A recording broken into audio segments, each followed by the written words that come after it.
Olá, você ficou sabendo que a Virgínia Fonseca foi eleita a pior brasileira do ano? Você também ficou sabendo que Shawn Mendes e Bruna Marquezine parecem estar namorando?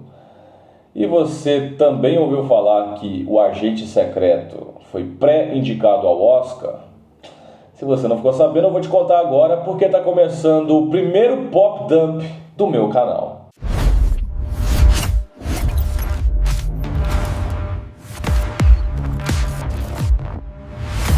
Peço perdão pela vinheta horrível, mas estamos em fase de testes, tá, gente? Eu pedi para o ChatGPT fazer essa vinheta para mim e eu tinha direito a 3 tentativas só. A terceira, que foi essa aí, foi a menos pior. Então eu estourei o limite diário de vinhetas, de vídeos do ChatGPT, então ficamos com essa. Na semana que vem provavelmente a gente vai ter outra, porque eu vou ter mais direito a mais vídeos, né? Então eu vou pedir o chat para fazer outras. E como eu disse para vocês, está começando o Pop Dump, a primeira edição. No que vai consistir esse quadro, gente? Semanalmente eu vou vir aqui para contar para vocês o que de mais relevante e mais irrelevante aconteceu na última semana. No mundo do entretenimento, no mundo do cinema, da música, da cultura, coisas relacionadas à geografia também, à programação cultural, enfim, tudo menos política, tá?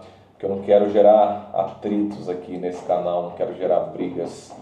Até de futebol, se bobear, eu falo de vez em quando aí, de esportes, enfim.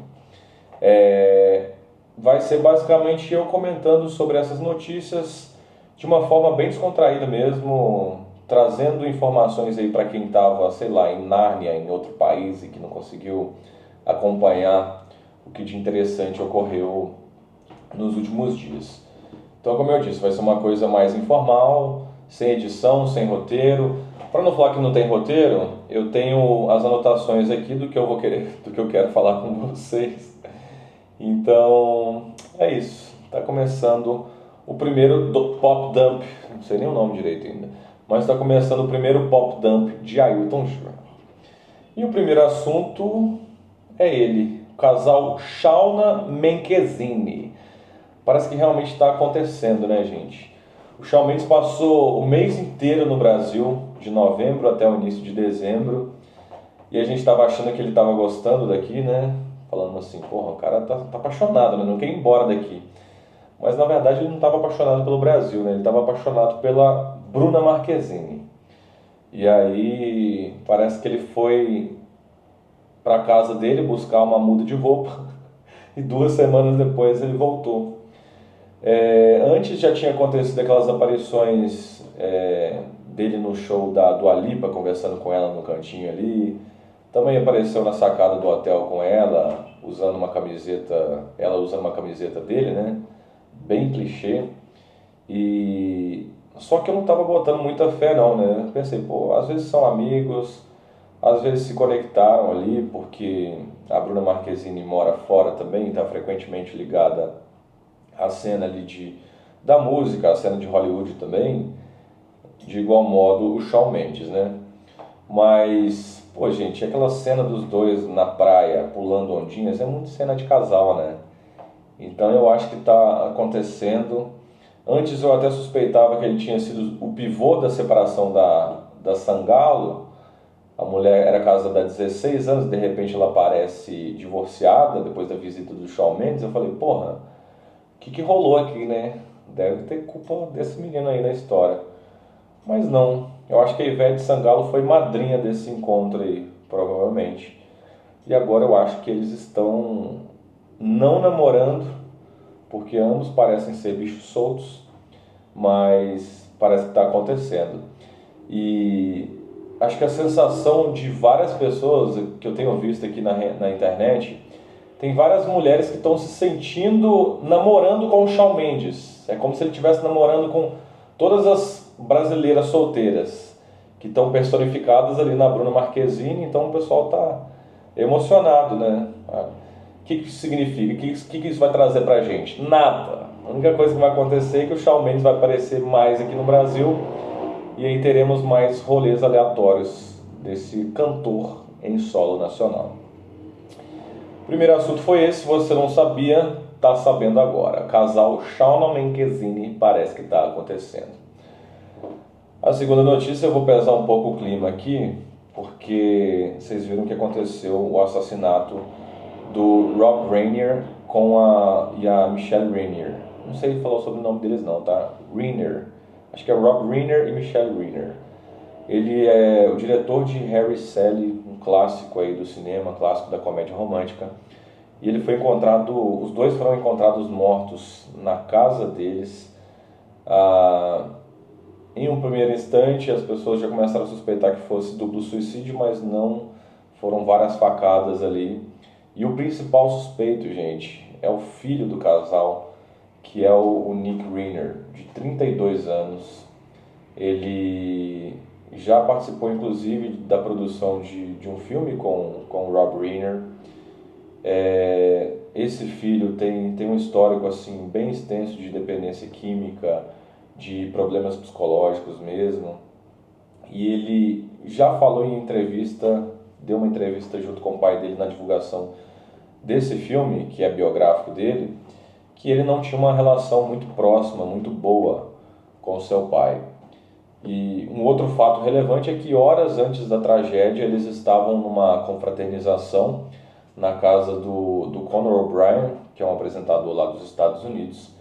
E segundo as pessoas que estavam nessa festa, eles tiveram uma discussão bem calorosa ali, que quase foram as vias de fato mesmo nessa confraternização, logo na noite da tragédia, na noite do assassinato. Então, por isso que o filho dele é o principal suspeito. Ele já compareceu, inclusive, no tribunal, não se declarou culpado, mas foi marcado o seu interrogatório para o ano que vem, no dia 7 de janeiro. Então, acho que só em janeiro que a gente vai ter mais desdobramentos dessa história. Notícia pesada, né, gente? Muito triste. Tivemos, inclusive, uma declaração muito infeliz. Eu falei que não ia falar de política, mas não tem como não falar de uma declaração muito infeliz que eu vi do Donald Trump falando que o Rob Reiner morreu porque ele semeava ódio e falava muito mal dele. Então, por dizer que ele sofria da síndrome de não sei o que do Trump. Então, por ele falar muito mal do Trump, ele acabou cultivando esse ódio que acabou ensejando no assassinato dele. Enfim, não vou tecer mais comentários sobre isso, mas em breve eu volto com mais desdobramentos dessa história. Vamos tirar o clima pesado agora, porque vamos falar de Brasil na shortlist do Oscar. O Agente Secreto foi pré-indicado ao Oscar de 2026. O que significa isso, pré-indicado? Ele está nas listas preliminares do Oscar, onde os membros da academia se reúnem para fazer uma relação dos possíveis indicados ao Oscar. E o Agente Secreto está postulante ali como melhor filme internacional e melhor direção de elenco. E não é só o Agente Secreto não que tá na corrida não, tá? Tem outros filmes aqui, ó. Um documentário, na verdade, Apocalipse nos Trópicos, um documentário brasileiro que também está nessa pré-lista. Um outro documentário que é uma coprodução com outros países, é Brasil, Áustria, Estados Unidos, produzido pelo Leonardo DiCaprio, que também está nessa indicação aí de melhor documentário, na pré-lista do Oscar. E além deles ainda tem o Amarela, o nome do curta-metragem, que está nessa pré-lista de melhor curta-metragem em live action. Então temos 4 produções nacionais aí que estão nessa corrida para serem indicados ao Oscar, né? O Agente Secreto muito provavelmente vai ser indicado a melhor filme internacional, acho que a gente não tem muita dúvida com relação a isso. A melhor direção de elenco ainda é uma incógnita, e algumas pessoas estavam esperando também que fosse indicado a melhor filme. Ao que parece, não vai ser, mas já temos bons indicativos aqui de que a gente vai ter mais Brasil no Oscar, né? E o Wagner Moura? Gente, estou recebendo um sinal aqui de que tem alguma coisa que está 10% só. Eu acho que é a bateria aqui, na verdade. Mas acho que não vai dar erro nesse vídeo não, espero, né? Mas como eu estava dizendo, e o Wagner Moura? Ele continua forte nos termômetros e, ao que tudo indica, também vai receber indicação. e parece que vai ser um dos finalistas na categoria Melhor Ator Principal. Ele já foi indicado no Globo de Ouro, já foi indicado no Satellite Awards, e agora vamos ver se teremos ele nessa corrida pelo Oscar também. Tem outros nomes aí que estão bem fortes também, que é o caso do Timothée Chalamet, por Marty Supreme, tem o Leonardo DiCaprio por Uma Batalha Após a Outra, tem o próprio The Rock também, né, que está fazendo um papel totalmente fora do habitual. Então esses são os principais adversários do Wagner Moura, caso ele seja realmente indicado ao Oscar. Por falar em Oscar, a gente ainda teve uma novidade aqui, que não é referente aos filmes nacionais, mas o Oscar vai ter só mais 3 edições sendo transmitidas na TV, e a partir de 2029 vai ser transmitido no YouTube. É porque eles estão querendo alcançar o público mais jovem, né? E segundo eles, o público mais jovem não consome TV fechada nem aberta. Então as transmissões estarão no YouTube a partir de 2029 na Cazé TV. Mentira. Não vai ser na Cazé TV não, enfim, não sei aonde que vai ser, mas vai para o YouTube. Isso que a gente tem de informação agora. Essa foi a terceira notícia, agora vamos pular para uma outra que não é muita novidade para muitos, não é muita surpresa. O Chris Evans vai retornar para a franquia de Vingadores, ele vai retornar para Vingadores Doomsday, todo mundo já suspeitava isso, e ele vai retornar como Capitão América mesmo, como Steve Rogers. Ele apareceu recentemente em um teaser de promoção do filme. A Marvel inicialmente falou que faria uma reformulação completa ali do elenco, estava caminhando para isso, mas depois de um tempo resolveram ressuscitar o Robert Downey Jr., que agora vai ser um vilão.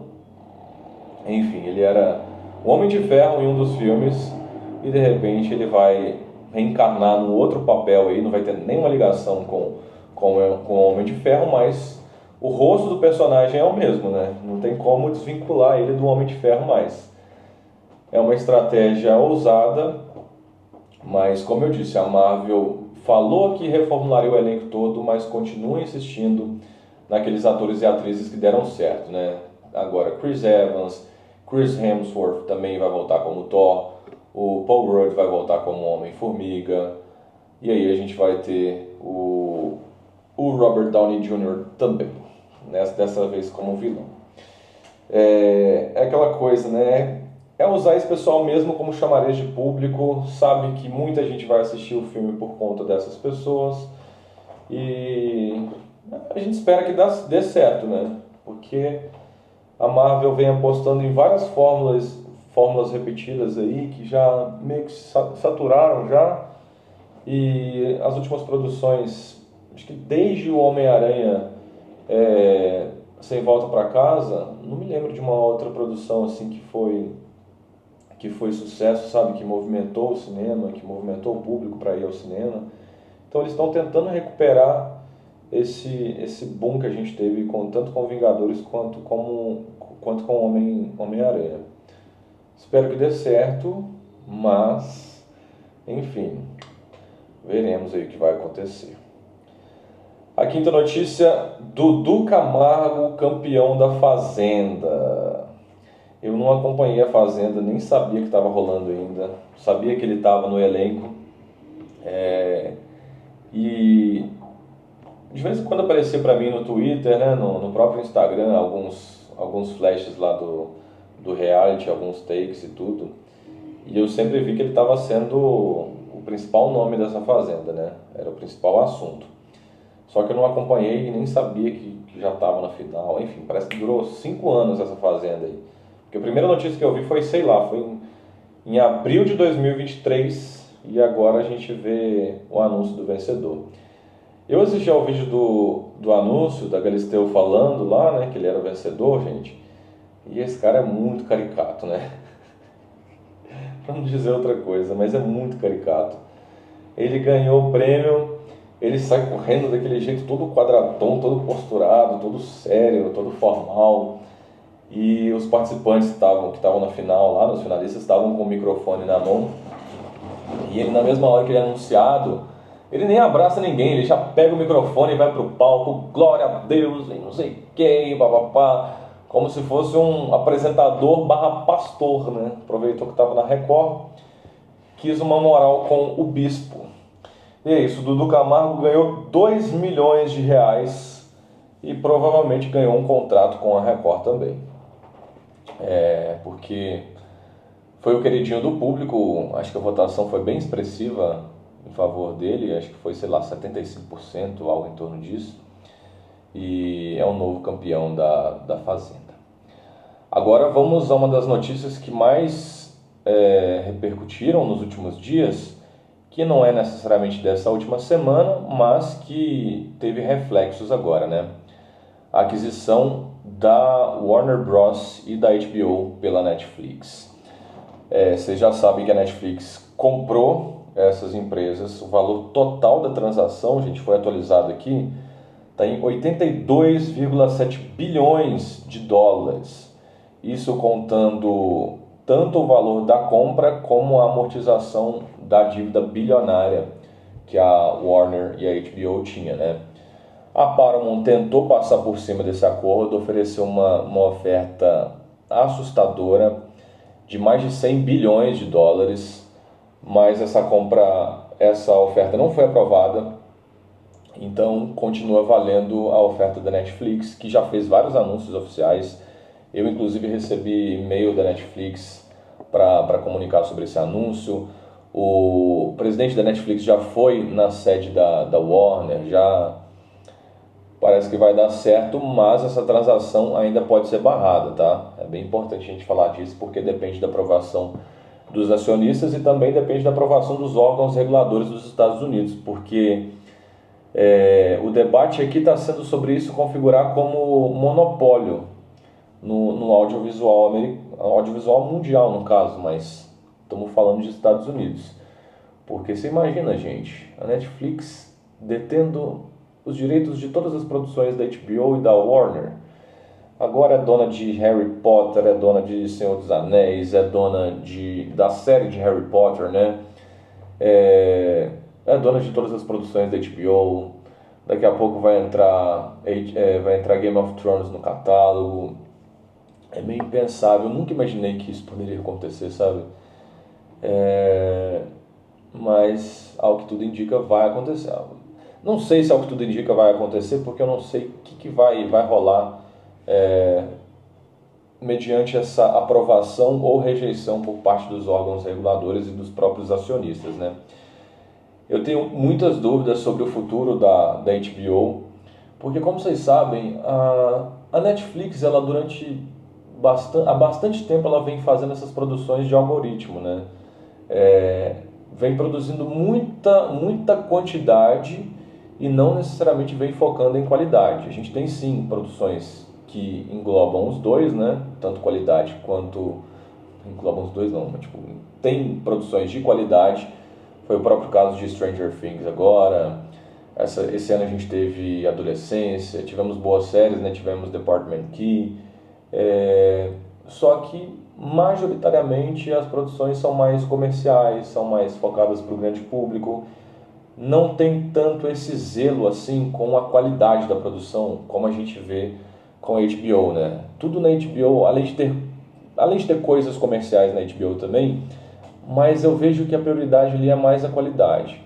A HBO lança produções que semanalmente estão sendo disponibilizadas, né? Por exemplo, tá lançando, agora a gente estava tendo Welcome to Derry, então semanalmente a gente tinha episódios novos, e aí acaba Derry, já entra uma outra grande produção, às vezes não tão grande assim, mas produção com investimento e produção priorizando qualidade. Nos últimos anos a gente teve The Last of Us, a gente teve Succession, a gente teve Bem-vindos a Derry, o próprio Game of Thrones, Casa do Dragão, a gente vai ter o Cavaleiro dos Sete Reinos agora. É tudo muito bem cuidado, sabe? Tudo bem feito, bem priorizando qualidade mesmo. E eu tenho visto até quando eu estava falando algumas coisas referentes a produções da HBO recentemente no meu Instagram, que eu vi muitos comentários de clientes preocupados, né? De pessoas preocupadas com a manutenção dessa qualidade do padrão HBO mesmo. O pessoal falando, pô, Netflix, você tem que prometer que você vai manter a qualidade que a HBO tem, que não sei o que, papapá. É uma preocupação de muitas pessoas, é um investimento muito grande. A gente sabe que a Netflix tem condições de manter basicamente tudo que a HBO já tinha, manter mesma estratégia, manter a mesma equipe de produção, mas vamos ver se na prática isso vai acontecer, né? E eu fico me perguntando como que uma empresa, cara, que lucrava, eu ficava me perguntando, né? Como que uma empresa que lucrou bilhões nos últimos anos, com produções aí tipo Barbie, que teve 1,3 bilhão de bilheteria em 2023 e de lucro mesmo foi, sei lá, quase 500 milhões no ano. Eu fico pensando como que uma empresa que alcança essa renda consegue quebrar.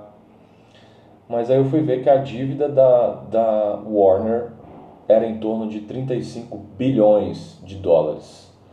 Ou seja, não era nada. Se você pegar o lucro de Barbie, não era nada. Precisaria fazer, sei lá, 70 Barbies no ano para conseguir pagar essa dívida, pelo menos.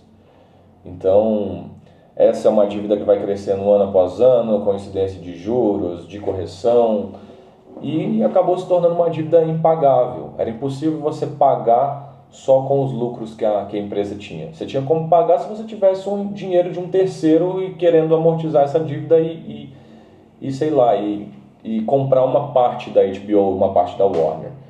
Então o que aconteceu foi uma empresa que chegou e não comprou uma parte, comprou a empresa inteira. E é isso, vamos esperar aí o que vai acontecer, se essa compra realmente vai ser efetivada. E vamos esperar principalmente se esse padrão HBO vai continuar, se o padrão Warner vai continuar, ou, enfim, não vou falar muito sobre isso mais não. Agora, o sétimo assunto, temos 9 assuntos aqui, tá? Mas esses aqui são um pouco mais curtos. Sétimo assunto, saiu a lista dos piores brasileiros de 2025 de acordo com o Brasil que deu certo. É um canal, o Brasil que deu certo? Deixa eu ver aqui. Canal Brasil que deu certo. Eu fiz o roteirinho aqui e esqueci de pesquisar.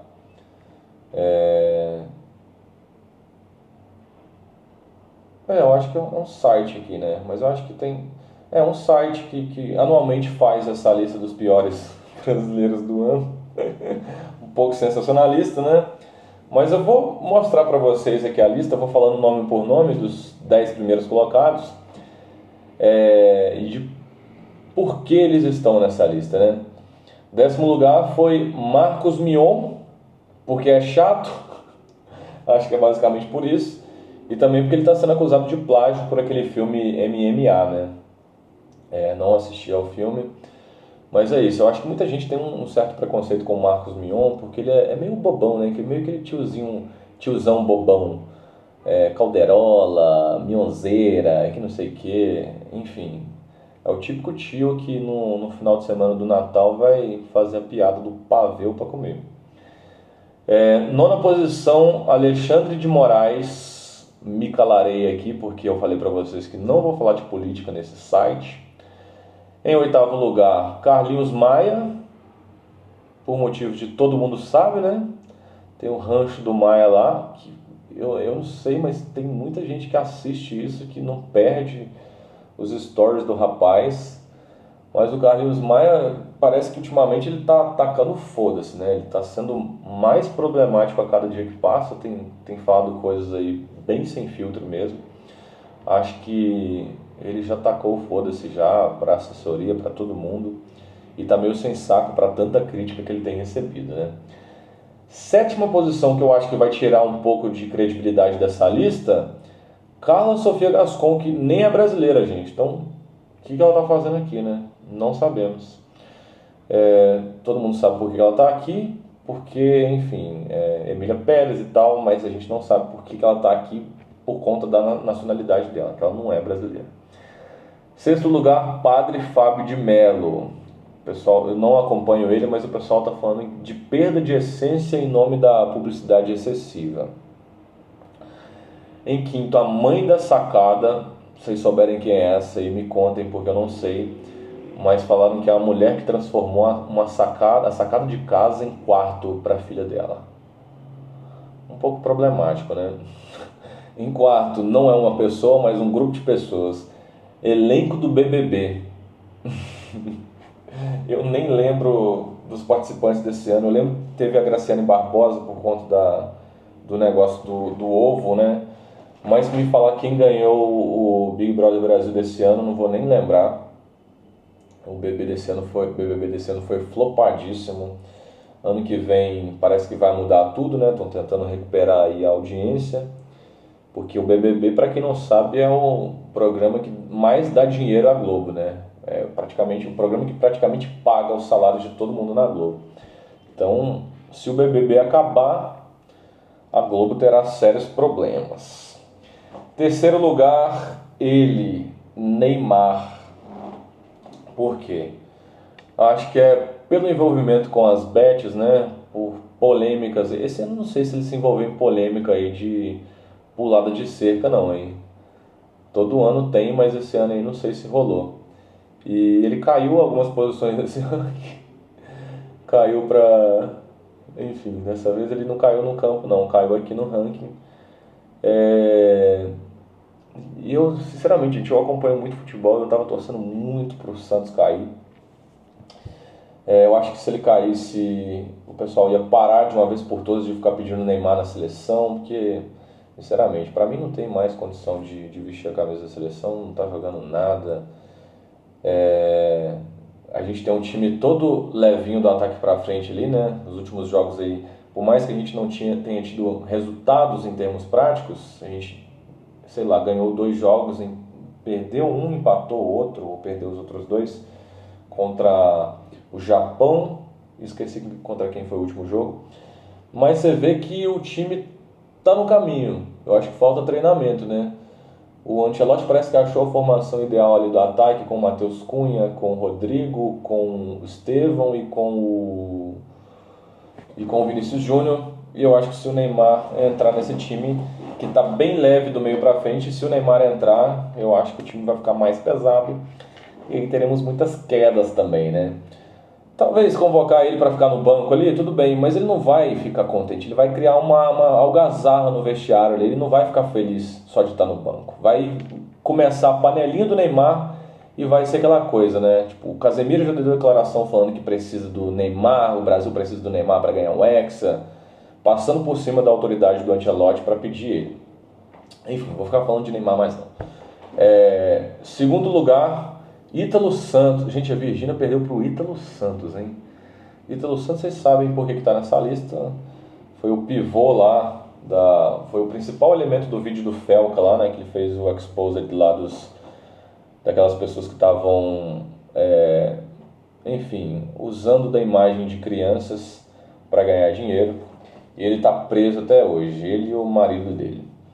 E em primeiro lugar, como eu já comentei aqui no início do vídeo, Virgínia Fonseca, a nova namorada do Vini Júnior.